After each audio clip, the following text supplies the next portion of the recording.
programa Evode a Mais. E hoje nós temos aqui o privilégio de estar recebendo o presidente da Câmara, o vereador Paulão, onde nós vamos estar batendo um papo aqui sobre política. Estaremos falando sobre a nossa cidade, que por sinal é uma bela cidade, Hortolândia. E vamos estar também discutindo alguns projetos bem bacana, que já saíram do papel, né? E conhecendo qual é a ideia do presidente sobre Hortolândia. E desde já, se porventura tem alguém que não conhece o vereador Paulão, esteja à vontade, se apresente. Boa noite a todos, boa noite, pastor Rodi Marques. Primeiro eu quero dizer que é um privilégio poder estar com o senhor aqui, com o Zéias, nessa noite, para a gente poder trocar ideias, bater um papo, e com todos os ouvintes que estão na rede, nos assistindo, poder participar aqui conosco, enviando pergunta, apresentando aí as suas questões, para que a gente, sabendo, possa respondê-las. Maravilha! E é isso aí, faça perguntas, aproveita bem esse momento. E lembrando, para você que não é inscrito, se inscreva aí no nosso canal, ajuda esse trabalho nosso a crescer, porque é uma maneira também de você estar nos ajudando a fazer missão. Porque quanto mais conhecido ficar o nosso programa, mais fácil fica da gente buscar recursos para poder estar investindo na obra missionária. E vamos de pergunta já aqui, né, vereador? Vamos lá. A primeira pergunta é: onde foi que o senhor nasceu? Pastor, eu sou de Penedo, Alagoas. Eu nasci num vilarejo lá em Penedo chamado Ponta Mufina. Um vilarejo de 100 casinhas e tudo isso, na cidade, né, que é patrimônio histórico, que é a cidade de Penedo. E em 1971, ainda muito criança, meu pai veio na frente, depois eu e minha mãe, meus irmãos, nós viemos aqui para São Paulo, especificamente na cidade de Campinas, foi onde nós chegamos aqui em São Paulo. Em 71? 71. Que lugar de Campinas que o senhor morou? Jardim Nova América. Jardim Nova América, lá perto da Singer, né? Sim, do lado. Do lado da Singer. E quando o senhor veio para Hortolândia? Eu vim para Hortolândia no dia 1º de janeiro de 1982. 82. Vão fazer 40 anos que eu estou aqui na cidade de Hortolândia. Então, quando o senhor chegou aqui em Hortolândia, era aquele tempão de terra mesmo. Rapaz, Hortolândia era terra vermelha, colonhão maior do que muitas casas, onde tem bairros hoje ali, por exemplo, no Parque Gabriel, eu apanhei algodão ali no Parque Gabriel, ali tinha uma plantação grande de algodão, eu trabalhei ali apanhando algodão. Então, assim, era Barba de Bode, Jardim Amanda, era Barba de Bode e uma casa aqui, outra 2 quilômetros de distância. A maioria dos bairros não tinham pavimento, nós não tínhamos água 24 horas, iluminação pública nem pensar, pavimento asfáltico de jeito nenhum, escola era uma dificuldade para estudar, saúde, então, misericórdia, transporte era complexo demais da conta, ou seja, a Hortolândia que nós temos hoje em relação àquela Hortolândia que eu cheguei, ela é maravilhosamente maravilhosa. Se tornou um sonho, né? Porque hoje a cidade é muito linda mesmo. Né? Cidade nossa, claro que nós sempre temos o que melhorar, não é? Tem várias questões que nós precisamos melhorar, mas a Hortolândia que nós temos hoje, da Hortolândia do passado, meu Deus, não tem comparação. E o senhor veio para Hortolândia, quantos anos o senhor tinha? Eu tinha 18 anos. 18 anos? 18 anos. E quantos anos o senhor tinha quando o senhor teve um encontro com Cristo? Com Cristo foi em 2001.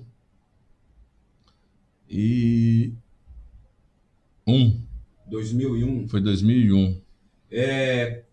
Fala pra gente como que foi a história, como que aconteceu, porque eu sempre tenho essa curiosidade, porque às vezes a gente conhece Jesus só de ouvir falar. E de repente a gente sai de casa pensando que vai ser um dia normal, e aquele dia não é normal.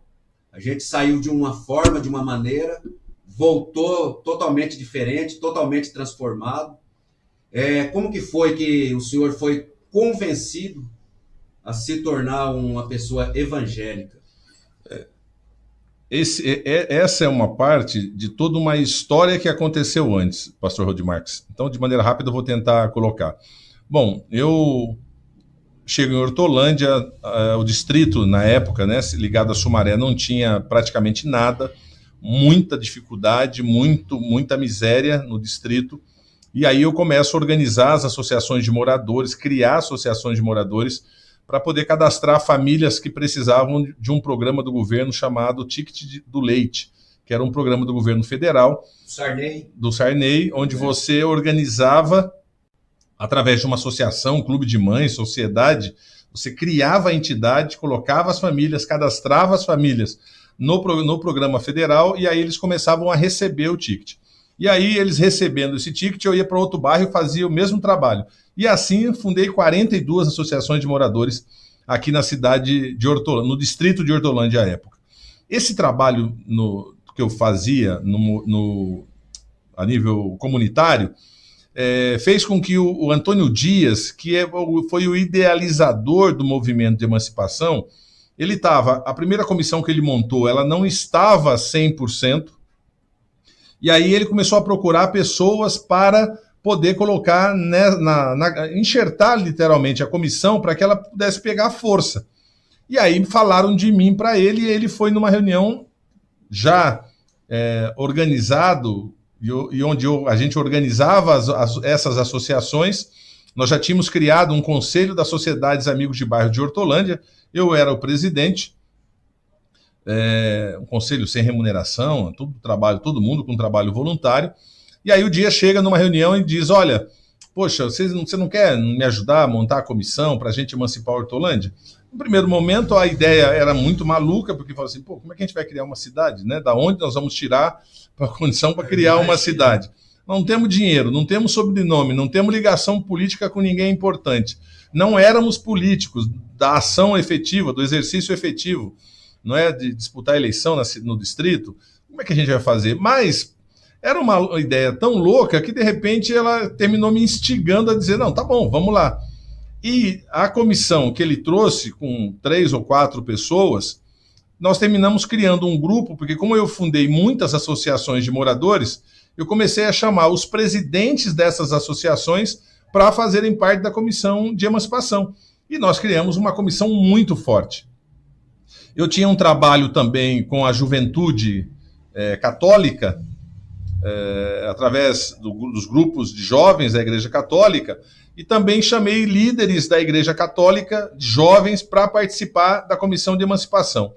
E aí a gente organiza todo esse processo, e começamos a fazer o trabalho da emancipação. A juventude entrou na campanha, passeata, começou a colocar festa, fazer barulho, reuniões em todo o distrito, comícios em cima de caminhão, tentando convencer as pessoas de que a emancipação poderia transformar o distrito pobre de Hortolândia. Hoje, nós provamos que tínhamos razão naquela época, porque lá atrás, quando a gente dizia isso, em 88, pastor, muita gente não acreditava. Hoje, está provado que nós lá atrás tínhamos a visão correta da situação. Um dos primeiros bens que Hortolândia teve foi a água, né? O primeiro deles. E aí nós fazemos esse processo todo de emancipação, e mobiliza, tal, conseguimos levar a população para votar, e no dia da votação conseguimos mais de 90% de sim, e com isso Hortolândia se emancipa. Estou dizendo aqui de maneira rápida, teve muita briga na justiça, o prefeito de Sumaré, muitos políticos do distrito de Hortolândia na época, fazendo campanha contra o não, e hoje aparecem por aí dizendo, não, eu lutei pela emancipação. Mentira, lutou contra. Tem gente que tem foto aí, que uma hora que essas fotos começarem a aparecer, tem gente que vai querer chorar aí, porque fala um monte de coisa, mas na prática foram contra o processo de emancipação. Bom, aí nós temos a primeira eleição, havia um consenso na emancipação de que o Dias deveria ser o prefeito, do nosso grupo, e assim foi feito. Antônio Dias, candidato a prefeito, ganha a eleição. Eu não quis ser candidato a vereador, porque a nossa ideia era de trabalhar para que a gente pudesse transformar aquele distrito numa cidade. não tinha uma ideia individual de que, não, eu quero fazer tudo isso para ser político, ter voto, sabe, ter salário. Não era essa a nossa cabeça. Tanto que eu não disputei a primeira eleição. Aí, na primeira eleição, eu começo como gerente de esportes, depois eu viro chefe de gabinete e depois sou secretário de segurança no município de Hortolândia. A guarda municipal que nós temos hoje foi criada na minha gestão. Fui eu, secretário de segurança, a pedido do prefeito, evidente, que criei a guarda municipal. Bom, como eu não fui candidato a vereador na primeira eleição, o nosso grupo lançou um candidato que foi o Carlinhos da Juventude. Só que o Carlinhos, ele já não queria ser na primeira, também não tinha interesse em ser candidato a vereador, ser vereador. Na segunda, ele não foi para a reeleição, falou, não vou, eu já não queria na primeira, não vou na segunda. Aí o nosso grupo começou a me pressionar, falou, Paulo, você tem que ir, eu não querendo, você tem que ir. Chegou uma hora que eu falei, não, tá bom, então eu vou candidato a vereador. Saí candidato a vereador, fui o segundo mais votado à época. Fiz, na época, uma oposição cega ao prefeito Jair Padovani. Eu era do MDB, hoje, né, atual MDB, na época PMDB, ele PSDB, a gente não tinha relação nenhuma política, MDB e PSDB não se davam bem. E aí eu fiz uma oposição cega ao Jair Padovani, só votei favorável aos projetos que eu entendi que eram bons para a cidade de Hortolândia, como, por exemplo, a questão da venda do sistema de água para a Sabesp. O Dias construiu a ETA que tem ali no Boa Esperança hoje. O Padovani vendeu o sistema para a Sabesp, porque aí a Sabesp foi buscar água no Rio Jaguari. Mas a ETA que trata lá hoje, é evidente que a Sabesp ampliou ela, mas é a ETA que o Antônio Dias construiu no primeiro mandato. Construiu trabalhando 24 horas por dia, com lona em cima, chovendo, para a gente sair daquela água lamacenta que o senhor, se é daquela época, deve lembrar, mas quem é daquela época lembra muito bem, porque a água vinha água de terra que Sumaré mandava para a gente ali do Horto Florestal. Bom, saio candidato a vereador, sou o segundo mais votado. No mandato seguinte, eu tenho mais voto ainda do que na minha primeira eleição, só que o coeficiente do meu partido não me alcança para me eleger, né? Porque essa questão do coeficiente partidário é o que soma. Para você ter uma ideia, eu tive 929 votos. Nossa, naquela época. Imagine o tamanho da proporção dessa votação. Teve vereador que foi eleito com 560 e eu com 929 votos cheguei fora. E nesse momento, quando eu fico fora do processo, todos os amigos que eu achei que eu tinha sumiram. Toda aquela relação de pessoas que te ligavam, te procuravam e te chamavam para ser padrinho de casamento, padrinho de filho, para festa, todos acabaram os convites. Então não tinha convite, não tinha nenhuma situação mais. Eu contava nas mãos os meus amigos que ficaram do meu lado. Mas a grande maioria das pessoas sumiram, desapareceram. Como eu sobrevivia do meu salário, pastor, não tinha outra fonte de renda naquela época, perdi o emprego, que era, né, o emprego de vereador, terminava sendo o emprego que sustentava a minha família. Fiquei sem condição no mês seguinte de fazer compra. Para o senhor ter uma ideia, teve pessoas da cidade de Hortolândia que me levaram cesta básica. Meus filhos, eu tenho um casal de filhos. À época, bebês, minha mulher e meus 2 filhos tiveram que ir para o sul. Minha mulher de Balneário Camboriú, lá para a casa do meu sogro, para que eles não passassem necessidade aqui comigo. E eu fiquei 6 meses aqui sozinho. Estou falando de 2020 isso já. E aí, nesse momento, então, minha mãe evangélica bom, eu estou há 20 anos, quando eu cheguei ela já tinha quase 20, então quase 40 anos servindo ao Senhor. E minha mãe orava 20 anos para que os filhos dela se convertessem. Ela nunca imaginou que eu seria o primeiro. Por tantas coisas. Ela nunca imaginou que fosse eu o primeiro. Aí teve uma festa da igreja e minha mãe convidou a gente para ir lá, uma festa do corpo diaconal da igreja. Era para a família participar, ela chamou. Eu estava buscando uma resposta de Deus, porque eu era muito católico, eu fui coroinha, professor de catequese, professor de crisma, líder de jovens católicos, eu era um católico ativo na Igreja Católica. Quando eu perco a eleição, eu começo a ir para a Igreja Católica buscar uma resposta de Deus. Por quê? Porque eu tive uma conduta correta na minha visão ao longo dos 4 anos, não me associei a nada errado, e a prova era a condição de vida que eu estava passando naquele momento, as dificuldades que eu estava vivendo. E aí eu fui buscar em Deus uma direção, e chegava na Igreja Católica, eu saía pior do que eu chegava, não tinha. Aí teve uma amiga que era da Universal, me chamou para ir num culto na Universal, fui, mas terminou, não falou comigo. E aí minha mãe me convidou para ir nessa festa, fomos. Depois teve um culto na igreja, e minha mãe pega e convida a minha esposa para ir nesse culto, e minha esposa vai. Eu não fui. E aí, eu não era muito fã de crente, essa era a verdade também, diga-se de passagem. Aí o que acontece? Minha esposa vai para o culto e ela diz assim, Paulo, ela chega depois e fala, Paulo, você precisa ir lá. Aconteceu um negócio comigo lá que eu não sei explicar, você precisa ir para ver, porque você vai ver, é verdade, Deus existe. E ela voltou impactada pela presença de Deus no culto onde ela foi. Bom, foi tão impactada, foi tão grande o impacto na vida dela, que eu não, sabe assim, eu não titubeei, eu fui no culto seguinte lá. Eu cheguei na igreja, me lembro como se fosse hoje, parei ali na calçada, ressabiado, porque muita gente me conhecia, não é? Vieram dois irmãos da igreja hoje, que me conheciam à época, que já apoiavam outros candidatos a vereador, e aí chegou lá, seja bem-vindo, se você vier para a nossa igreja, nós vamos apoiar você, não sei o quê, uma conversa. Eu estava destruído pelo processo político, não queria ouvir falar em política nunca mais. Eu não queria saber mais de política. Bom, aí ficou ali na calçada, começa o louvor lá no púlpito. Pastor, só quem já foi impactado dessa maneira vai entender o que eu vou dizer. Parece que eu levitei da calçada até o banco, até hoje isso me arrepia ainda, até o banco onde eu sentei, onde eu fui sentar lá no fundo da igreja. Parece que eu fui levitando. Um louvor, você fala assim, Paulo, qual era o louvor? Não lembro. Mas aquele louvor me pegou de um jeito que eu entrei na igreja e sentei lá no fundo. E naquele dia, o pastor vai pregar. E aí ele começa a falar, te abandonaram, o mundo faz isso, deixaram você sozinho, mas você tem um Deus que não te abandona, tem um Jesus Cristo, e começou a pregar. Pastor, o cara ele sabia da minha vida,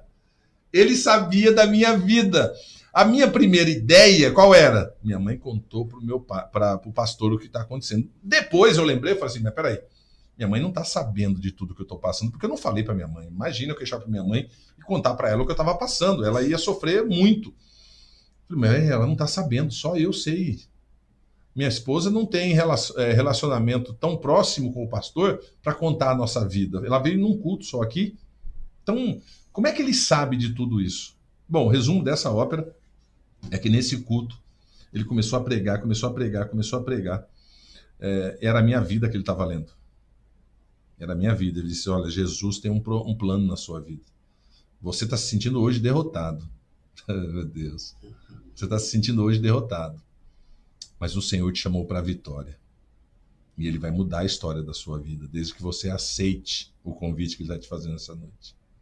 Quem quer aceitar Jesus aqui? Rapaz, pulei do banco e estou lá no pé da igreja, do altar. Eita, levantei e fui para o pé do altar e lá me rendi. E foi. Eu lembro que eu chorei muito tempo lá de joelho no altar, muito tempo. E foi uma coisa assim inexplicável, maravilhosa. E ali eu aceito Jesus Cristo. Aceito Jesus Cristo, estou desempregado, passando necessidade, com uma dificuldade, água cortada, luz cortada em casa, muita dificuldade. E aí eu falo, bom, mas agora eu tenho Jesus. Eu sempre fui um homem de fé. E aí quando vou para a igreja evangélica, a minha fé é potencializada. Porque ele começa a pregar sobre a minha vida que só eu sabia. É Deus nesse negócio. Foi a leitura que eu tirei. E isso potencializou a minha fé. Então, eu continuei na igreja, assim, o Deus que me trouxe para cá ele vai mudar a minha história. Porque a palavra nos deixa claro isso.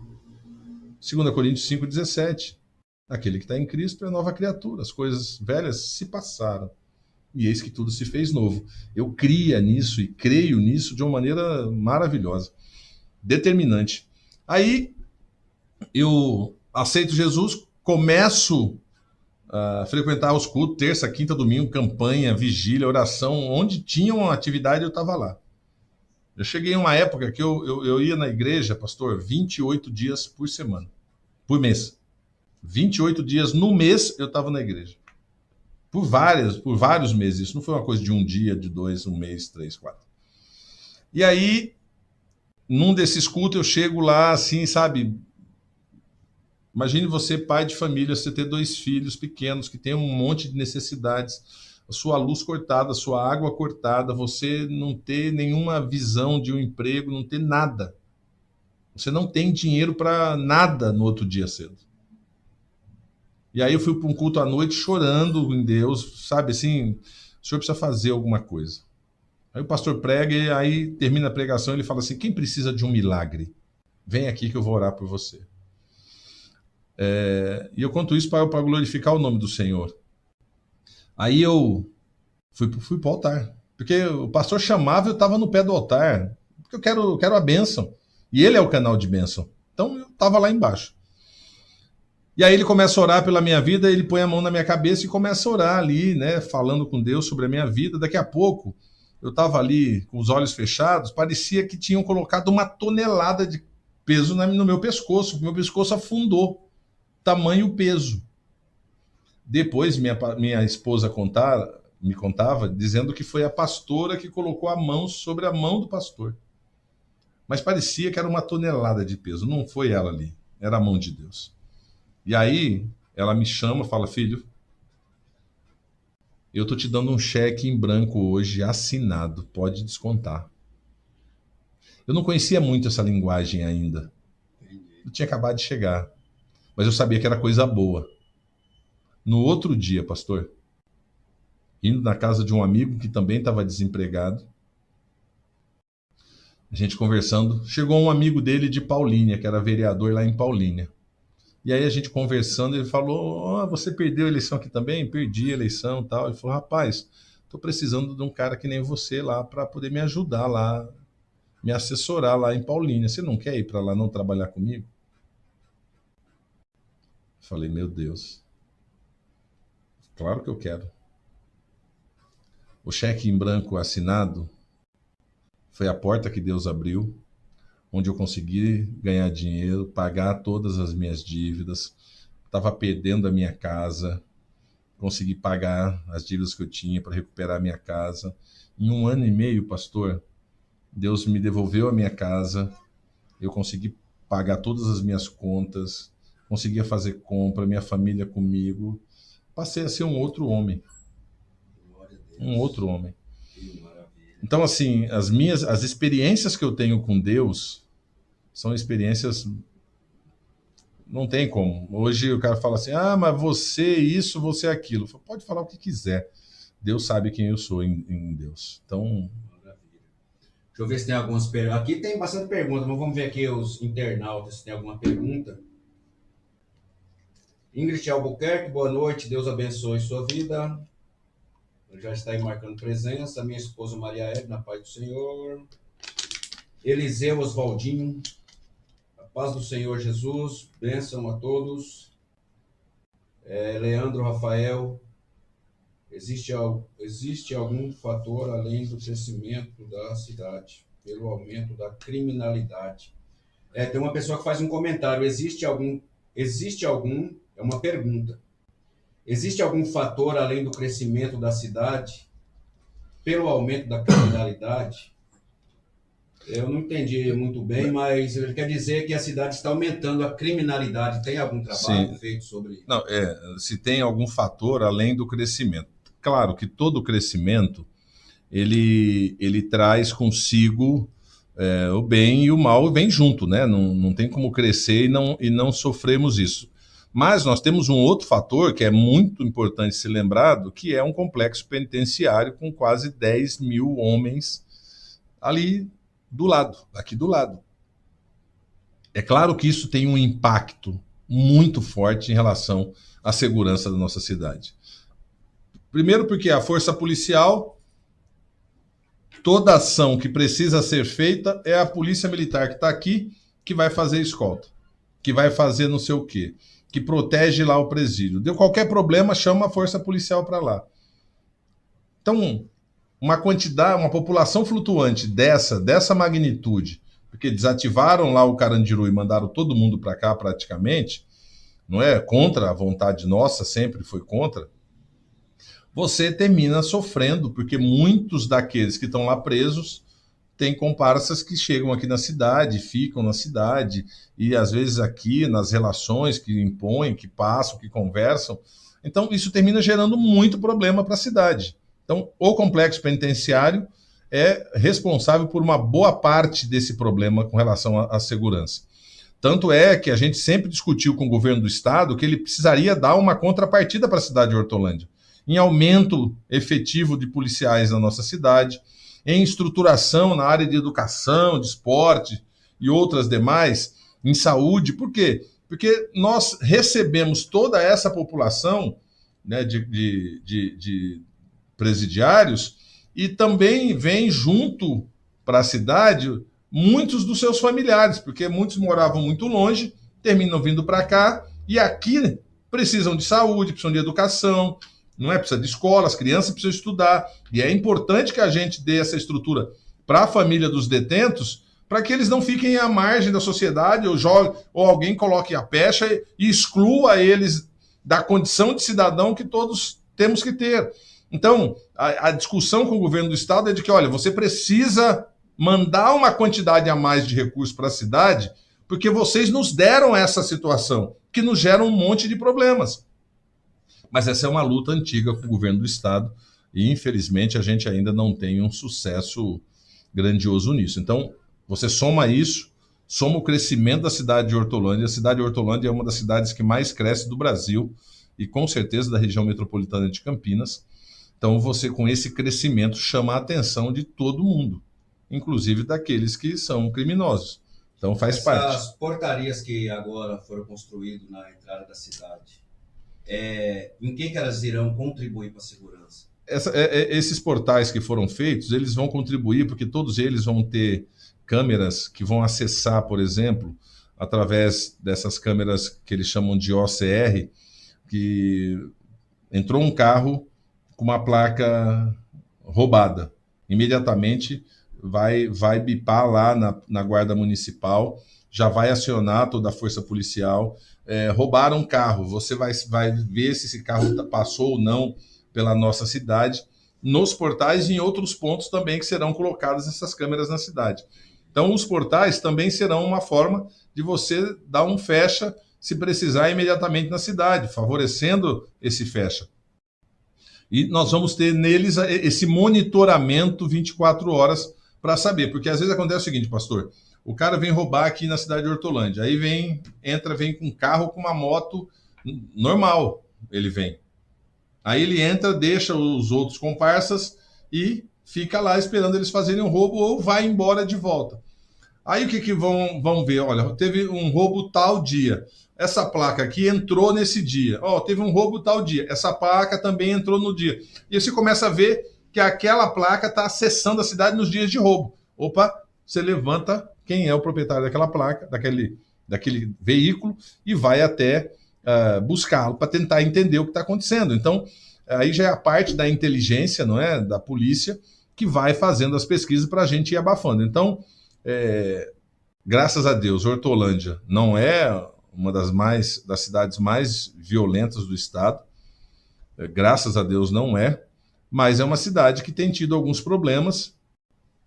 Agora, parte dos problemas que nós temos também é muito ligado à desinteligência entre vizinhos, não é? Acerto de contas, coisas que não tem como a força policial não permitir que aconteça, porque são situações... Prever, né? Prever, não tem como prever. Maravilha. Vai ter guarda municipal nesses portais aí? O prefeito não soltou ainda o procedimento que ele vai adotar em relação a essa questão.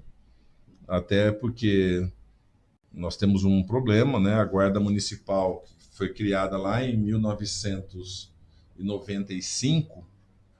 Muitos guardas estão na fase de irem para a aposentadoria. É preciso um novo concurso da Guarda Municipal. Então, eu não sei hoje se nós temos efetivos suficientes para colocar em todos os portais nesse momento e para manter a ronda tão necessária que a Guarda faça. Mas, com certeza, o prefeito está buscando alguma solução para isso. E tem alguma ideia já? Alguém pensa em abrir um concurso para a Guarda em Hortolândia? Não, isso eu não consigo falar para o senhor, aí é uma ação do executivo mesmo, não tenho como... Já pedimos isso, já foi pedido por várias frentes, mas aí é uma decisão do prefeito, nós não sabemos. Entendi. E a Guarda hoje, ela tem canil também, né? Ela tem um grupamento, né? A Guarda hoje, a nossa Guarda está muito bem estruturada, ela tem uma equipe que cuida da questão ambiental, ela tem equipe que cuida de vários segmentos, o que isso faz com que a nossa Guarda continue avançando e se desenvolvendo, não é, para dar resposta às necessidades que esse município desse tamanho hoje, não é, um município que não para de crescer, tenha. Nós estamos hoje com uma população próxima a 260 mil pessoas. Entendeu? Então, assim, é muita gente em relação ao que nós fomos um tempo atrás, entendeu, pastor? Entendi. O Leandro Rafael Gamer, ele faz uma pergunta. Vou resumir a pergunta dele. O nível de satisfação dos trabalhos dos vereadores da cidade. Os vereadores estão, se eu entendi bem a pergunta, vocês, vereadores, estão satisfeitos com o nível de trabalho que são executados em Hortolândia? Entendeu? Vou ler.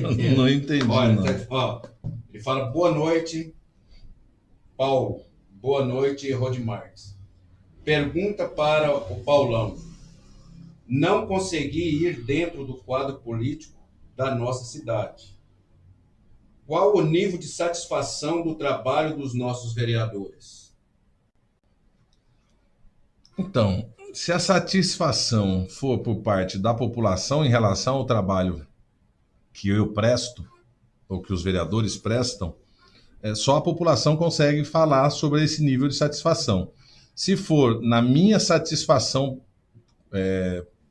pessoal, pelo trabalho que eu realizo na cidade de Hortolândia, eu sei que nós precisamos fazer ainda muito mais.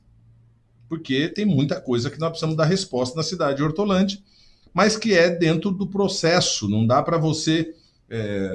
não dá para você pura e simplesmente sair por aí falando coisas que não é possível ainda serem feitas. Então, Paulo, você está satisfeito com a política, com o que o seu mandato, ou com o que o executivo, ou com o que a Câmara de Hortolândia já fez? Sim.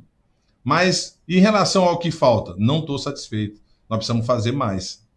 Se for isso que eu entendi, Leandro. Tá certo, maravilha. Tenho várias perguntas aqui, que o senhor, inclusive, já até respondeu, mas eu tenho uma pergunta minha, que é uma curiosidade. Durante todo esse tempo que você trabalha para a Hortolândia, o senhor tirou férias alguma vez na vida? Ficar 30 dias descansando e esquecer de política? Não. Nunca tirei 30 dias de férias. Nós temos os recessos, não é? As pessoas acham que o vereador está de recesso em julho, parou de trabalhar. Não, nós só temos recesso de sessão. O vereador tem o Poder Legislativo e o Judiciário tem recesso em dezembro até o começo de fevereiro. Mas o recesso é de não ter sessão, a Câmara continua funcionando. Entendeu? Você continua fazendo atendimento. Para você ter uma ideia, e não tem horário. Uma coisa que é importante, pastor, falar, vereador não tem horário. Eu não entro às 8 e saio às 5. Ontem, era uma 00:30, um cidadão me ligando com um problema lá em relação a uma senhora grávida lá no Mário Covas.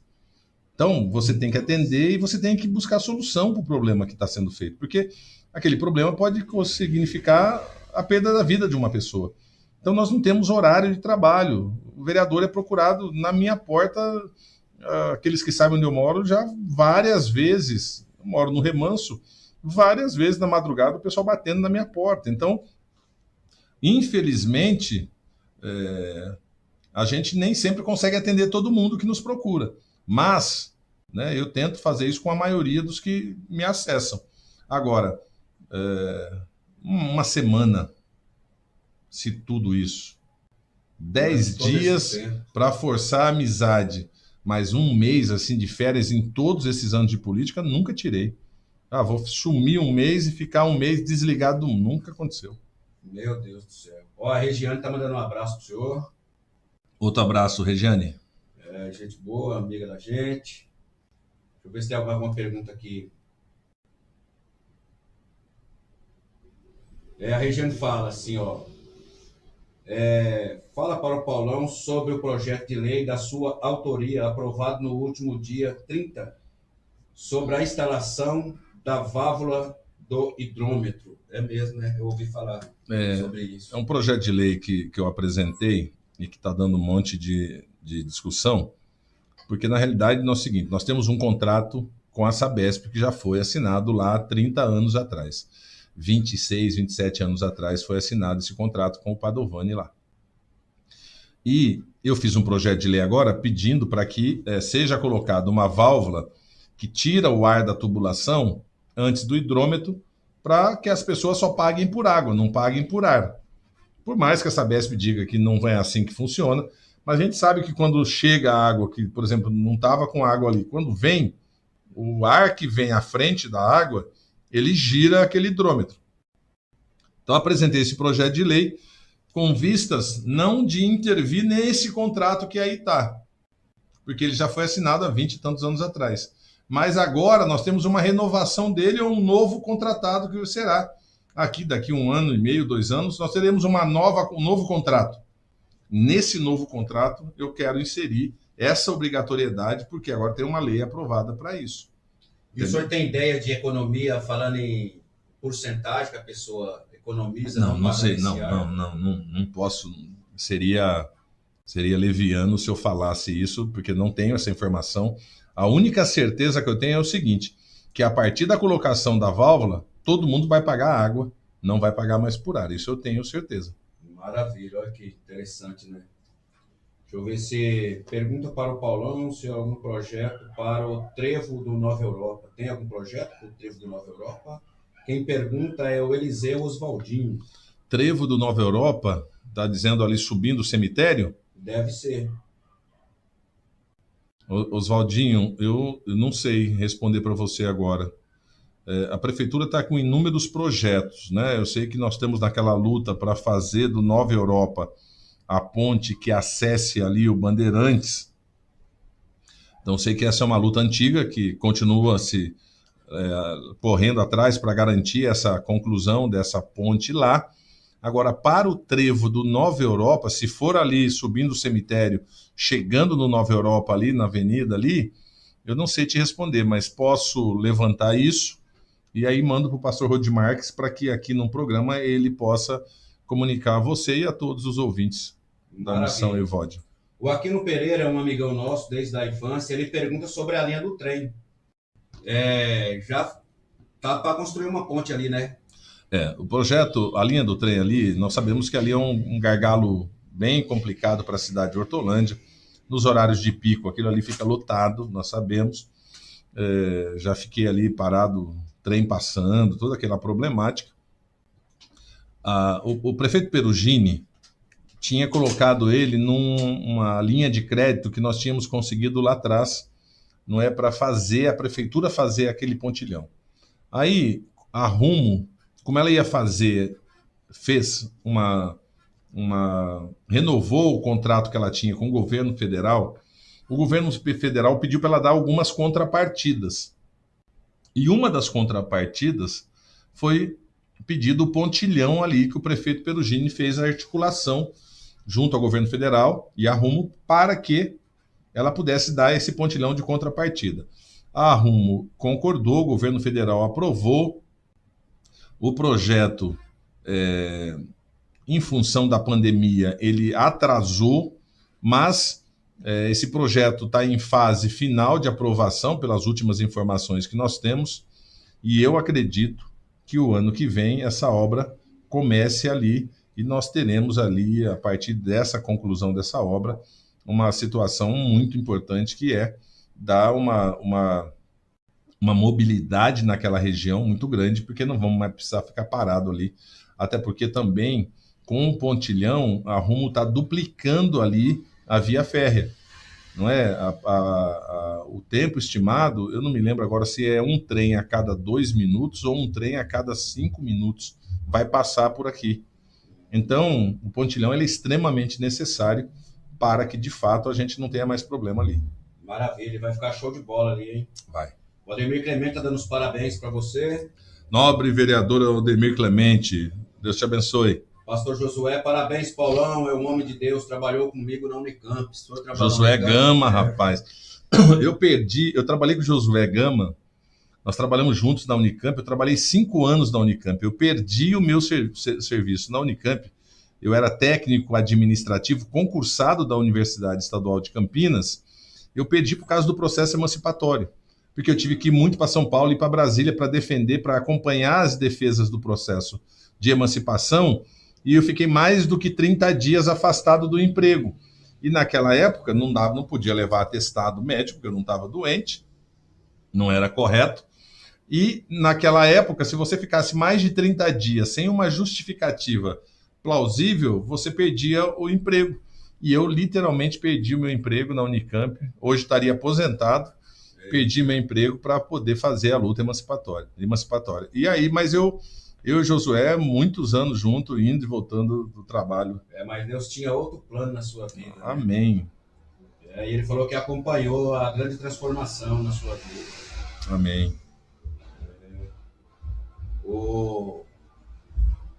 Deixa eu fazer as minhas perguntas aqui. Deixa eu ver aqui se tem alguém. A Tereza Teca está falando que a irmã Marlene mandou um abração para você. É do Recanto do Sol. Outro abraço, irmã Marlene. Maravilha. Você teve um infarto, não teve? Não, não foi um infarto. As pessoas até comentaram que eu tive um infarto, mas na verdade não foi. Os médicos chamam de FA, que é uma frequência arrítmica. Eu estava parado e meu coração estava batendo a 172 batidas por minuto, sem fazer qualquer tipo de esforço. Então, isso é desencadeado, só Deus sabe por quê, geralmente fruto de muito estresse. Então, eu tive esse episódio já 3 vezes na vida, e aí, esses tempos atrás, isso aconteceu de novo, foi a 3ª vez, e aí você tem que ficar internado de um dia para o outro no hospital, para eles fazerem todos os exames, tal, identificar que não foi infarto, não causou nenhum dano ao coração, e graças a Deus não causou nos exames que nós fizemos, e aí agora você tem que ficar ali tomando uma medicação para que não se repita de novo esse episódio. Vou fazer umas 3 perguntas ao mesmo tempo do senhor agora. Manda lá. O senhor pensa em parar, descansar, esquecer de política e pescar lá para o Mato Grosso? Ou o senhor pensa ainda sair candidato a prefeito, ou já pensou? Pensa em sair candidato a deputado, ou já pensou? Quais são os planos que o senhor tem para o futuro?